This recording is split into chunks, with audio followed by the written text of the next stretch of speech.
এই হলো সেই বাটপার। তো ঘটনা সত্য, সাক্ষী দুর্বল। তো আমরা পাটুয়ার টেক মেরিন ড্রাইভে আসি কক্সবাজার থেকে।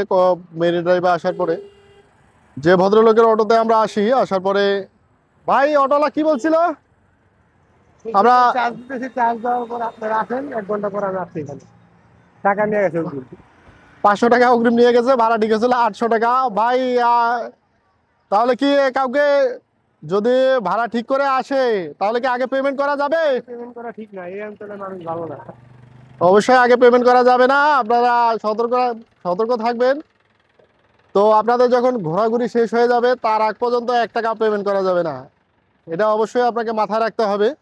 আসলে মানুষের মনের মধ্যে যদি বদমাইশি থাকে তাহলে তো আর সেটা কেউ বুঝতে পারবে না।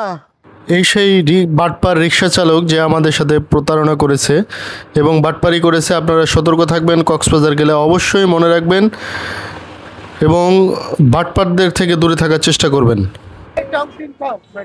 ও এটাই সেই ডলফিন মোড়। এই যে আমরা এখন ডলফিন মোড় ক্রস করতেছি বাবা। আপনি নেমে তো যাই হোক, এখানে আমাদের একটা বিদ্রূপ অভিজ্ঞতা হলো। এটা যদিও বা কষ্টদায়ক, যে ঠিক আছে আমরা একটা সমস্যা হয়েছে, হয়তো বা সমাধান হবে। তো আপনারা যাতে এরকম কোনো সমস্যায় না পড়েন অবশ্যই এদিকে খেয়াল রাখবেন। যা কিছু করেন না কেন, অটো ভাড়া করলে অবশ্যই অটোর পেমেন্ট কখনো আগে দিবেন না।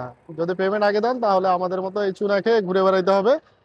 আর বিশ্বাস অবশ্যই বাসায় রেখে আসবেন, বিশ্বাস সঙ্গে আনার দরকার নাই, কারণ বিশ্বাস মরে গেছে। তো আমরা অবশেষে ব্যাক যাচ্ছি অন্য আর একটা সিএনজি নিয়ে।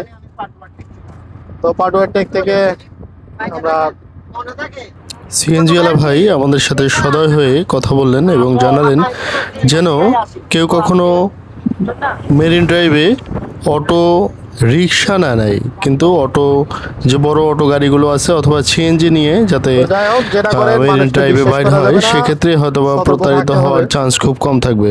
কারণ রিক্সা চালকরা এখানে নাকি তুলনামূলক বেশি একটু বাটপার, এভাবেই বলছিলেন সিএনজি চালক ভাই।